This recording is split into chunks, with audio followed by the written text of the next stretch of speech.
Hey everybody and welcome to our review of Arrow Episode 1, Season 1, The Pilot. Here we go! So we start with telling me what your memories of this episode were. Well, I didn't find it all that interesting, even the first time I saw it. For me, Arrow has always been my least favourite of the Arrowverse shows. Even though it's the one that started it all, it just didn't seem to have as much excitement to me as the others. Because Flash has metahumans and Legends has time travel. There's not as much interesting stuff to hold my attention, I feel. Yeah, but would you say any of your opinions or impressions have changed having rewatched it recently? Maybe. When I've seen later episodes, I've seen that it does get better, but it's still my least favourite. Right, but focusing on the first episode, how did you feel watching it in general? In general, I thought it's a good way to start a show, but it just didn't feel that great to me. Yes, but was there anything in particular you noticed? I noticed that they seem to focus a lot on showing how much Oliver has changed since being on the island. I'll admit it's an interesting play to use a billionaire as the main character, though clearly he doesn't act like a spoiled billionaire, at least not since he got off the island. They spend a lot of time showing that he used to be a simple party boy, playboy, but now we see in the little things he does, like when he gets his own suitcase out of the car or thanks the servant in the house, that he really has changed a lot. That's one thing this episode and the show itself does is you can take two, both visually and audibly, you can easily tell whether you're looking at younger Oliver or future Oliver, even though currently his hair looks pretty much the same. He doesn't look that much different.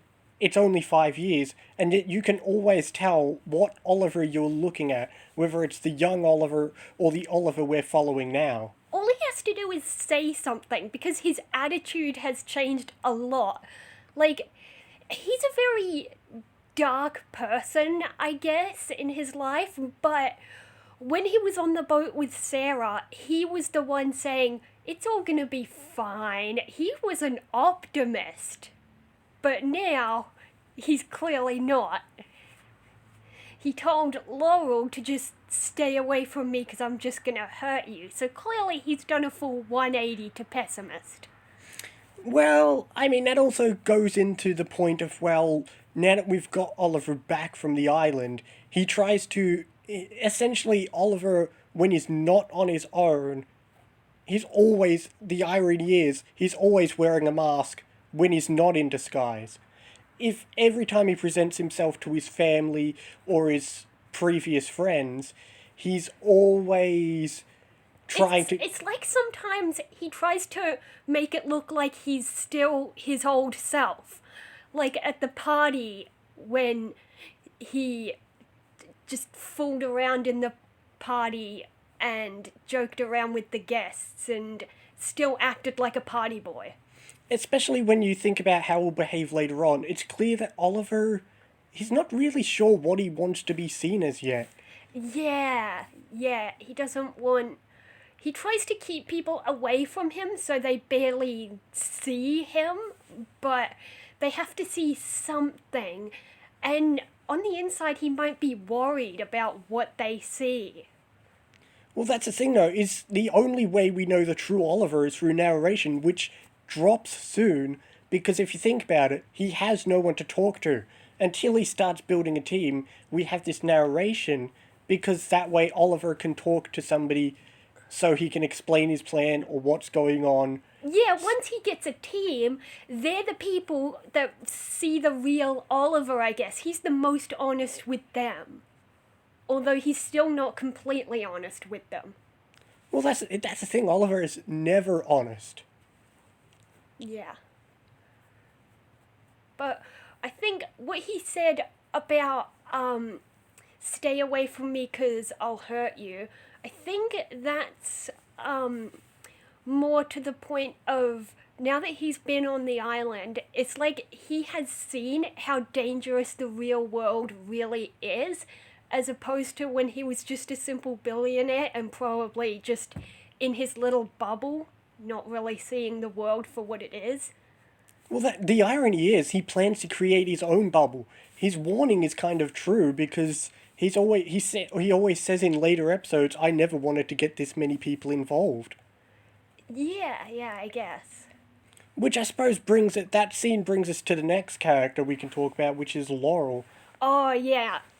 She really interested me because she does seem to be an optimist in some ways. So, in a way, I can understand why she was a good match for the old Oliver because, like, they mentioned when they were younger, she said she would go to law school, and then she did. She achieved her dream job, basically. She was the type of person who literally follows their dreams.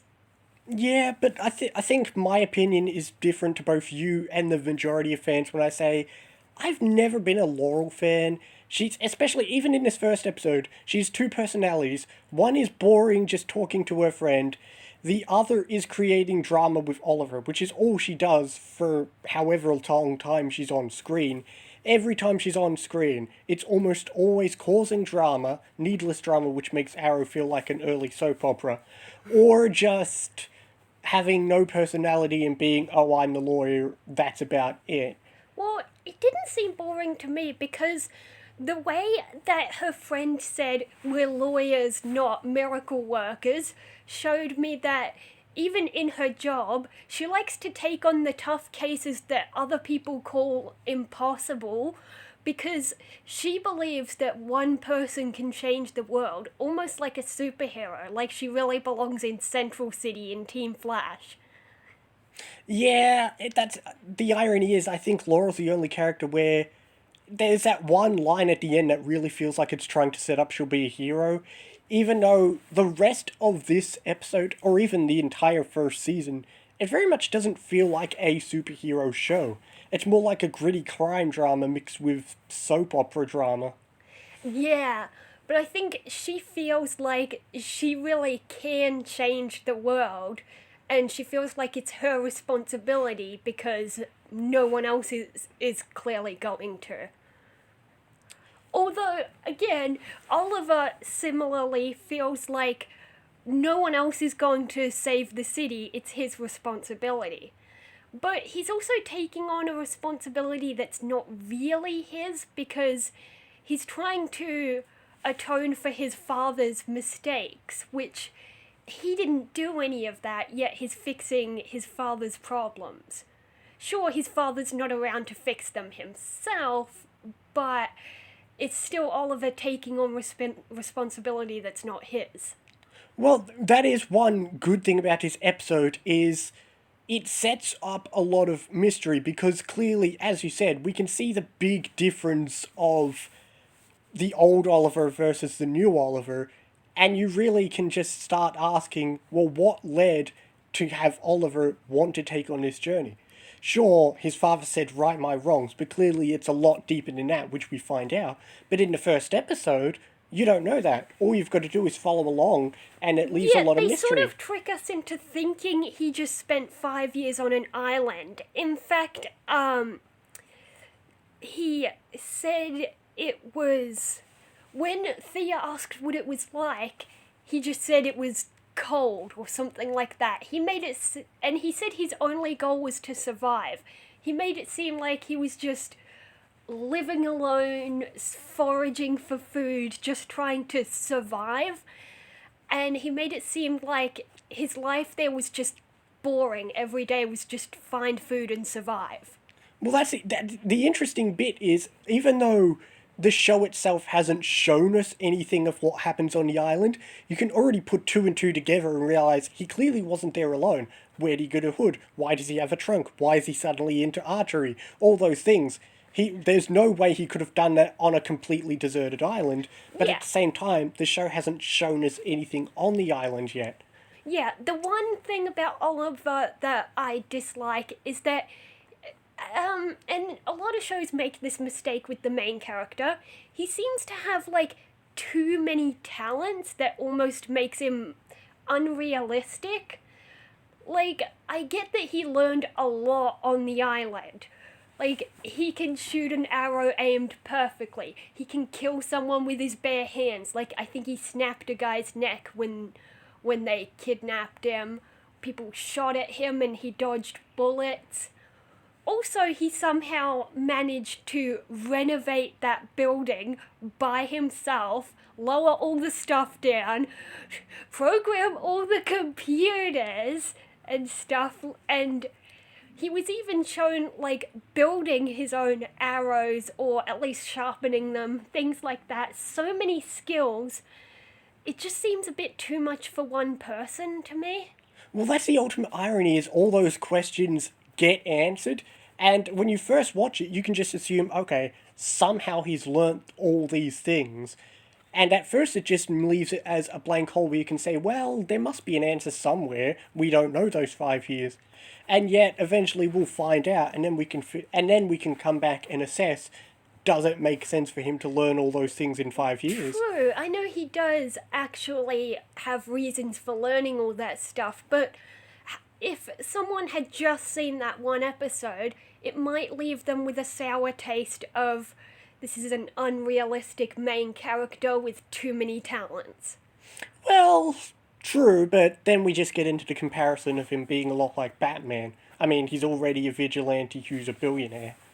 The main question when summarizing a pilot episode is really just, did it do its job of setting up and introducing the plot of the show and the characters? And I think, yes, it did.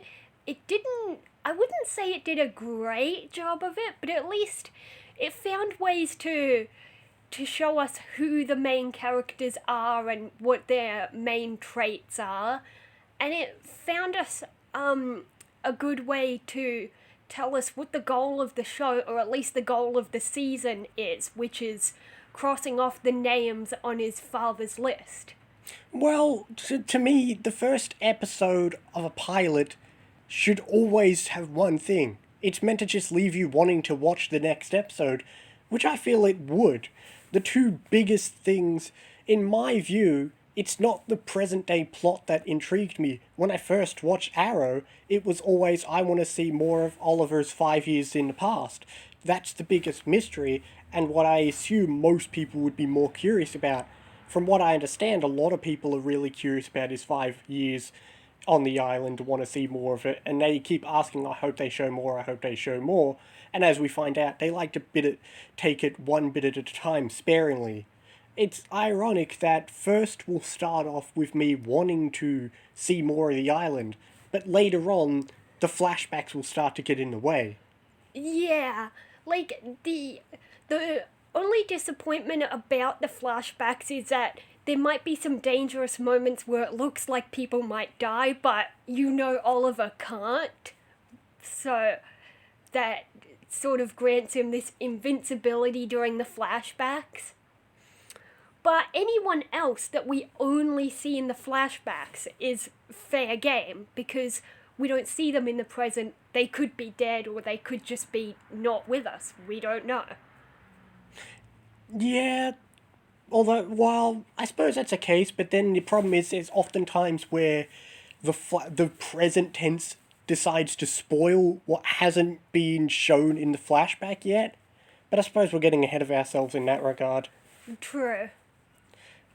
Just focusing on this episode, though, I think it does do an okay job of introducing the main plot of the season.